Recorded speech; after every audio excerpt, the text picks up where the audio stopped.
మీ business ఏదైనా మీ ఊర్లో promotion చేయాలంటే అది సుమన్ టీవీతోనే సాధ్యం. ఇప్పుడే సంప్రదించండి.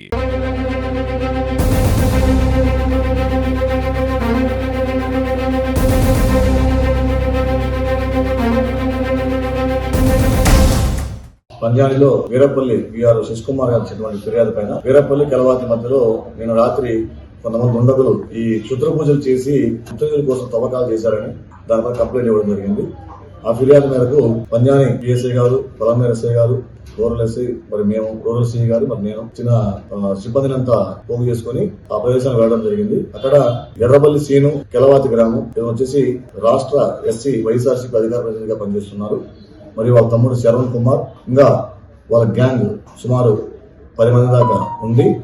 ఒక జేసీబీతో గుర్తు కోసం తవ్వుతూ ఉన్నారు. అదేవిధంగా ఒక కారు, 4 మోటార్ సైకిల్ అక్కడే ఉన్నాయి. తర్వాత సీనుని మా సిబ్బంది సాయంతో పట్టుకొని దాని గురించి అడగ్గా అతను వినోద్ కుమార్ అనేటువంటి చోటపల్సిన వ్యక్తి ద్వారా ఈ స్కానర్ గుప్త నిధులు కనిపెట్టేటువంటి ఒక యంత్రం ద్వారా అక్కడ గుప్త నిధులు ఉన్నాయని, ఇక్కడ తీయాలంటే ఎక్కువ ప్రమాదాలు జరిగే అవకాశం ఉంటుంది కాబట్టి కొంతమంది పూజారులను సంప్రదించి ఆ పూజారుల ద్వారా అక్కడ కొన్ని పూజలంతా చేపించి నేను నైట్ అంతా గుప్త నిధుల కోసం తవ్వడం జరిగింది. మొత్తం 10 మంది. దీంట్లో వినోద్ కుమార్ మరియు స్వామీజీ ఒక 4 పరారీలో ఉన్నారు. మిగిలిన 7 మందిని పట్టుకోవడం జరిగింది. అంతేకాకుండా వీళ్ళందరూ అక్కడే ఈ సారాయి కూడా దాదాపు 20 లీటర్ల దాకా సారాయి కూడా అక్కడే పెట్టుకుని తాగుతూ ఈ గుప్త నిధుల కోసం వాళ్ళందరూ పెట్టుకొని న్యూస్ కూడా క్రియేట్ చేస్తూ ఉన్నారు. సో దాంతో సారాయి కూడా స్వాధీనం చేసుకోవడం జరిగింది. శ్రీనివాసుల పైన దాదాపు 5 కేసుల దాకా రిజిస్టర్ అయ్యి రౌడీ షీట్ కూడా పంజాని పోలీస్ స్టేషన్లో 2020లో ఓపెన్ చేశారు. అది గత సంవత్సరంలో క్లోజ్ చేసుకుంటున్నారు మనం. మిగిలిన వారిపైన ఇంకా కేసెస్ ఏం లేవు ప్రస్తుతం. చిత్తూరు మరియు కాణిపాకం టీం అంటే ఆ గ్రామానికి పూజాలు ఉన్నారని చెప్పి సమాచారం ఉంది.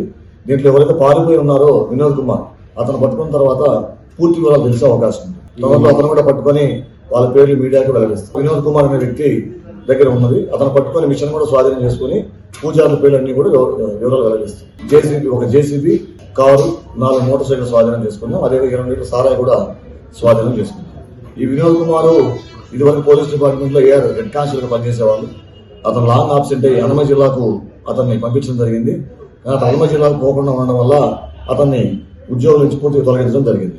ప్రస్తుతం అతను బెంగళూరులో వ్యాపారం చేసుకుంటూ ఇలాంటి మిషన్ల ద్వారా ప్రజల్ని మభ్యపెడుతున్నట్టు తెలుస్తాం. పంజాని మండలం కెలవాది గ్రామం ఎర్రబల్లి శ్రీనివాసులు ఇతను మెయిన్, వీళ్ళ తమ్ముడు శరవణ, మరి అంతేకాకుండా పక్కనే పొంగనూరు మండలం బండ్లపల్లి చెందినటువంటి శ్రీనివాసులు రెడ్డి, ప్రకాష్, వీళ్ళు 5 మంది దీంట్లో మొదటి గ్రూపుగా ఉన్నారు. వీళ్ళే కాకుండా వినోద్ కుమార్ తర్వాత కొత్తకోట శ్రీనివాసులు, ఇంకా జేసీబీ డ్రైవరు, ఇంకా కొంతమంది పాల్గొనేటువంటి మిగిలిన 4 కూడా దీంట్లో మెయిన్ టీములుగా ఉన్నారు. గుప్త నిధుల తవ్వకాలు నిషేధ చట్ట ప్రకారం మరియు దొంగతనాలు చేయడం, అదేవిధంగా ప్రజలంతా పబ్లిక్ న్యూసెన్స్ క్రియేట్ చేయడము, అంతేకాకుండా ఈ సారాయి తీసుకుంటూ బహిరంగ ప్రదేశాల్లో దాని ఏపీపీ యాక్ట్ ప్రకారం కేసు నమోదు చేయడం జరిగింది.